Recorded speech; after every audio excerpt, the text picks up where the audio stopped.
नमस्कार दोस्तों, मैं राम सेवक कामत सावन के द्वितीय सोमवार एकादशी में आप सबको प्रणाम करता हूं और एक विशेष चर्चा मांसाहार क्यों हमारे लिए नुकसानदायक है इसके बारे में बात करेंगे। उससे पहले की शुरुआत करते भोले तांडव से। जटाटपी गलज्जल प्रवाह पावत स्थले गले विलंब विलंबिदा भुजंग तुंग मालिकाम डमट डमट डमट डमट निनाद बट डमर वयंग चकार चंद तांडवं तनोति नय शिव शिवम नमः शिवाय नमः शिवाय नमः शिवाय नमः शिवाय नमः शिवाय नमः शिवाय नमः शिवाय नमः शिवाय। दोस्तों, अभी सावन का पवित्र माह चल रहा है। ऐसे में हम जो है बहुत ही सफाई और पवित्रता का ध्यान रखते हैं। किसी तरह की नॉन वेज, मीट मछली, मदिरा पान का सेवन ना किया जाए तो बहुत ही भोलेनाथ जो है प्रसन्न होकर हमें वो हमारी शक्ति देंगे, ताकि मैं वो शक्ति से अपनी मनोकामना पूर्ण कर सकूं। जैसे सावन खत्म होता था हम टूट जाते हैं मीट और मछली के ऊपर, जो भी है नॉन वेज मांसाहार खाने वाले उसके ऊपर टूट जाते हैं। अच्छा, देखते रहिए। उसके बाद शुरू हो जाता है भैया श्राद्ध। अब श्राद्ध में हम नॉन वेज का सेवन नहीं करेंगे। क्यों नहीं करेंगे भाई? किसने मना किया आपको करने के लिए? नहीं करेंगे, क्योंकि हमारे जो पितृदेव ऊपर बैठे हुए वो नाराज हो जाएंगे। भैया हम श्राद्ध में नॉन वेज का सेवन नहीं करेंगे, मांसाहार का त्याग करके रखेंगे। अच्छा चलो, पर बढ़िया, बहुत बढ़िया बात है। आगे चलते हैं, आप क्या क्या नहीं करते, कब कब नहीं खाते हैं। उसके बाद शुरू हो जाता है कुछ ही दिनों बाद नवरात्रा। माँ दुर्गा, माँ जगदम्बा का जो है त्यौहार शुरू हो जाता है, नवरात्रि। अब उसमें जो है 8 दिनों तक इतने पवित्रता, इतने भव्य पूजा पाठ, त्याग, तपस्या सब करते हैं हम, कि उस बीच जो है वो नॉनवेज नहीं खाना है। जैसे ही भैया 8वां दिन खत्म होता है, 9वें दिन तो बस शुरू नॉन वेज के ऊपर टूट जाते हैं, मांसाहार के ऊपर टूट जाते हैं।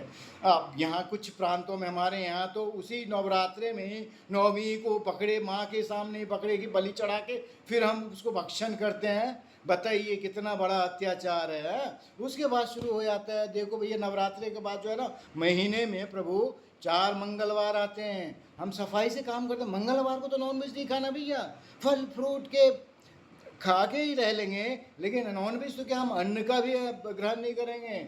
उसके बाद महीने में अमावस्या और पूर्णमासी आता है, नो भाई नॉनवेज, नो नो नॉनवेज नहीं खाएंगे, क्योंकि पाप चढ़ जाएगा। पूर्णमासी और अमावस्या को नॉनवेज खाएंगे?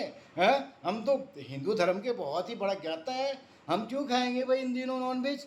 हैं, तो इन दिनों जो है हम नॉनवेज नहीं खाएंगे, क्योंकि पवित्र दिन रहते हैं। और जैसे ही सारे त्यौहार, मंगलवार, श्राद्ध, नवरात्रा, सावन खत्म हुआ, हम ऐसे टूट पड़ते जैसे कि हमारे लिए कुछ था ही नहीं, और वो एक पवित्र अपवित्र दिन शुरू हो जाता है। एक रहीम कवि का कविता सुना है आपने तो? हाँ सुना होगे, क्योंकि मैं तो पढ़ा लिखा नहीं हूँ, तब भी मुझे याद है, मैं सुना हूँ। करत करत अभ्यास ते जरमती होत सुजान, और रस्सी आपत जात तय सिल पर परत निशान। तो हमारे जो वेदों ने, जो हमारे पूर्वजों ने, जो हमारे संस्कारों ने सिखाया कि भैया किसी चीज़ के अभ्यास करोगे तो वो ख़त्म हो जाएगा, वो तेज होगा, बढ़ेगा। उसी तरह जो साल में हमारे हिंदू धर्म में तरह तरह के जो ये व्रतें आते हैं, त्योहारें आते हैं, पूजा पाठ आते हैं, उसमें हमारे एक अभ्यास करने के लिए बोल रहे हैं कि ये जो गंदी लत लगा हुआ है, आपके पूर्वजों से मिला हुआ है, कहीं न कहीं बुरी संगत से मिला हुआ है, उसको त्याग कीजिए, क्योंकि ये बहुत ही पवित्र दिन है। और हो सकता है शायद इन दिनों, इस पवित्र दिनों के अंदर अगर आपने नॉनवेज का त्याग कर दिया तो आगे भी आपको लगेगा कि नहीं भाई, ये सिर्फ ये सावन, नवरात्रा और श्राद्ध और मंगलवार ही पवित्र दिन नहीं, हमारे लिए तो सारे ही पवित्र दिन हैं। इसमें अपवित्रता कहाँ आ गई? तो हम सारे ही दिन उसको छोड़ देंगे, नंबर 1। दूसरे पहलू में हम जाते हैं, दूसरे पहल में तो नॉनवेज खाना है कि मुर्दा खाना है। जैसे पंच तत्व का ये शरीर बनाया, देह बनाया है, इसमें एक बैठा हुआ एक सारथी है जो कि परम आत्मा है, वो परम पिता परमेश्वर है। वो जब चले जाते हैं तो उसको अंतिम संस्कार के लिए शमशान घाट लेके जाया जाता है।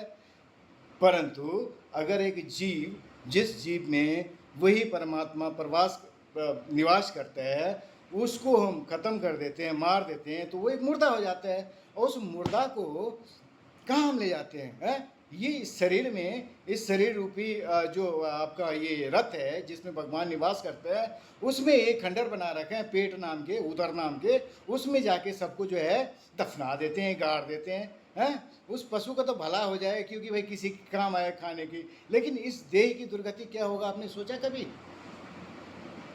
सोचिएगा, सोचिएगा, कहानी पढ़िएगा, सत्संग में देखिएगा कि इस जो ये जो नॉनवेज खाने वाले होते हैं उसकी दुर्गति क्या है, क्या होते हैं। वो तो रही जो आने वाले समय की बात दुर्गति की। अभी फिलहाल में भी विज्ञान ने कहा है कि भैया नॉनवेज खाने वाले को उम्र कम हो जाता है। आपके अध्यात्म, हमारे अध्यात्म कहते हैं नॉनवेज खाने वाले को उम्र कम हो जाता है। बीमारी का सिर्फ और सिर्फ एक खाना नॉनवेज है, मांसाहार है। ठीक है, ये तो रही ये बात। और अगर हम अगले तथ्य पे जाते हैं, नॉनवेज अगर आप छोड़ना चाहते हैं, मन बना लिया है कि हाँ छोड़ेंगे, गलत चीज़ है, अगर लगता है कि थोड़ा भी कि नहीं भाई ये जो मांसाहार है गलत है, तो आप अगले तथ्य पे आइए। 2 पशु लीजिए, अपने सामने रखिए। एक बकरा है कि साइज में छोटा है, हेट में छोटा है, और एक बड़ा है। बड़ा क्या है, वो नाम लेने जुबान से है ना, नाम लेने में अश्रद्धा हो रहा है, इसलिए मैं नहीं ले रहा हूँ। जिसकी 4 टांग, एक बकरा के भी 4 टांग हैं भैया, बकरा के भी 4 टांग हैं, उस बड़े पशु का भी 4 टांग हैं, बकरे भी 4 2 कान हैं, उस बड़े पशु का भी 2 कान हैं, आँख है, नाक है, सब सेम टू सेम। अगर हम उसको छोटे वाले पशु को काट के हम खाते हैं किचन में नमक मिर्ची लगा के, तो भैया बड़े वाले पशु को खाने में क्या दिक्कत है? उसको भी खाओ, उसको भी खाओ, क्यों बदनाम करे को दूसरे समुदाय को? अरे तुम उस समुदाय से कम थोड़े ना हो। और मैं ये सब कहानी इसलिए बता रहे, मन की भड़ास उतार रहा हूँ कि वो आपने सुना होगा ना, 100 चूहे खा के बिल्ली चला वैष्णव देवी, तो इधर वही सीन है भैया। जब वो छोड़ा तब पता चला हम कितने अनर्थ कर रहे थे, कितना पापी थे, कितना गलत कर रहे थे। तो आप सावधान हो जाओ, है, सावधान हो, सब चीज़ों को छोड़ो, त्यागो।